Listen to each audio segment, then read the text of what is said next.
रोशनी जी Ireland से।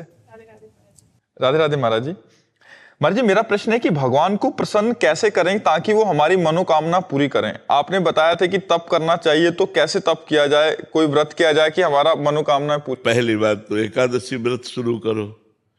फिर जैसे भगवान शिव की उपासना तो सोमवार व्रत शुरू करो, भगवान शंकर का अभिषेक करो, नाम जप करो, कुछ पाठ करो और वो भगवान को प्रदान करो। फिर भगवान से प्रार्थना करो। एक तो ये डिपार्टमेंट हो गया, और एक हो गया कि लाडले प्रभु मैं आपकी लाडली हूँ, मैं जैसी हूँ आपकी हूँ, मेरे से कुछ नहीं बनेगा, आप अपने हिसाब से मेरी आवश्यकताओं की पूर्ति कर दें, मेरे हिसाब से नहीं, मेरे हिसाब से नहीं। मेरा हिसाब तो बहुत छोटा है, नाथ आप अपने हिसाब से कीजिए। जोई जोई प्यारो करे सोई मोई भावे। ये बड़ा मस्ती का मार्ग है जो दूसरा बताया। पहले वाला वो एक दुकानदारी का मार्ग है कि जो हम किया उसका फल दे दीजिए, और इसमें किए का फल नहीं है, इसमें मैं आपकी हूं। जैसे गोदनामा में नहीं होता पूरी प्रॉपर्टी गोदनामे वाले के ऊपर, ऐसे ही भक्त को भगवान अपना सर्वस्व समर्पित कर देते हैं। भक्त जब अपना भगवान को सर्वस्व समर्पित कर देता है तो भगवान अपना सर्वस्व समर्पित कर देते हैं। तो जितना हमारा समर्पण जोर का होगा उतना ही हमें आनंद की अनुभूति होगी। एक ये मार्ग है, और एक ये मार्ग है कि जितनी जोर का हम तप करेंगे, व्रत करेंगे, उसका वैसे ही फल हमको प्राप्त होगा। ये कमजोर मार्ग है, इसमें हम कितना करेंगे। और ये मार्ग है कि सीधे भगवान अपना ऐश्वर्य, ज्ञान, वैराग, भक्ति, प्रेम जो चाहिए उसका खजाना खोल देते हैं और भक्त निहाल हो जाता है। तो भगवान का बनने में ज्यादा लाभ है। भगवान के लिए साधना करना, भगवान के बन के, ये और उत्तम बात है। अपने लिए साधना करना ये छोटी बात है, भगवान के होना ये बड़ी बात है। और भगवान के बन के भगवान के लिए साधना करना ये बहुत बड़ी बात है। इसी से भगवत प्रेम प्राप्त होता है, इसी से मोक्ष प्राप्त होता है। तो हम लोगों की आवश्यकताएं तो है। हम आपको सच्ची बताएं, भगवान के हो जाने में इतना आनंद है कि हम तुम्हें कुछ कह नहीं सकते। आप कह सकती होगी कि आपने तपस्या किया, अब तो क्या मेरे जीवन की तपस्या का फल ये संसार की झूठी माया है जो मरने के बाद साथ नहीं जाती है? नहीं, हमारी तपस्या का फल अगर ये है तब तो बहुत बेकार है।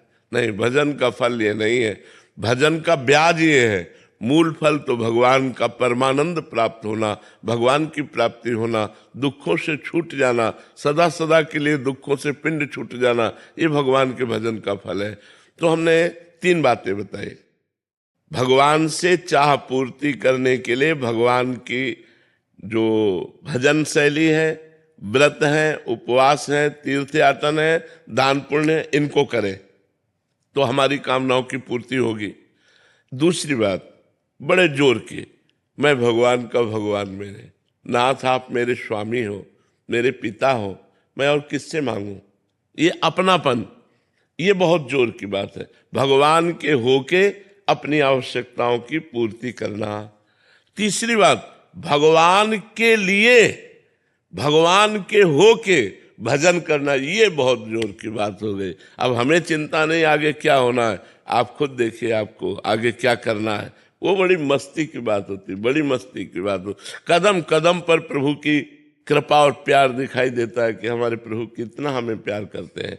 ये तब दिखाई देता है जब भगवान के होके और भगवान के लिए भजन किया जाता है, तब ये जोर की बात आती है। महाराज जी, अधिकतर तो ऐसा ही है कि मतलब कामना की पूर्ति हो जाए इसलिए भगवान। हाँ, प्राय ऐसा। लेकिन हमारी कामनाओं की कभी पूर्ति हो नहीं सकती। एक कामना पूरी होती है तो 2 कामनाएं खड़ी हो जाती हैं, 2 पूरी होती है तो 4 खड़ी हो जाती हैं।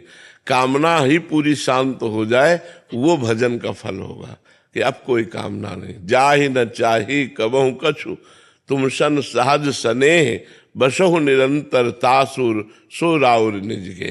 जिसे कभी कुछ नहीं चाहिए, सब कुछ व्यवस्था भगवान अपने आप करते हैं। चाह की कोई जरूरत करने की नहीं है, केवल भगवान के होने की जरूरत है, भगवान के भजन करने की जरूरत है, गंदे आचरणों के त्याग की जरूरत है। तो इसलिए हम कहते हैं तीन पद्धति है। एक तो है करके भगवान से लेना, एक है होके भगवान से लेना, और एक है लेने की इच्छा ही ना रखना, केवल भगवान के हो जाना। तो सब अपने आप हो जाता, सब अपने आप व्यवस्था हो जाती है। इसलिए हम कहते हैं भगवान के हो जाओ, भगवान के हो करके फिर देखो कैसा आनंद जीवन में है।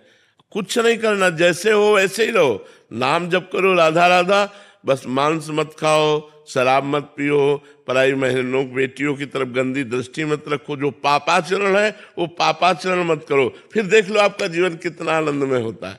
भगवान ने आनंद के लिए मनुष्य शरीर दिया है, पशुओं को कर्म भोग के लिए दिया है। मनुष्य शरीर नए प्रारब्ध की रचना के लिए मिला है। मनुष्य शरीर भगवत प्राप्ति के लिए मिला है। मनुष्य शरीर मोक्ष के लिए मिला है, इन गंदी बातों के लिए नहीं मिला है।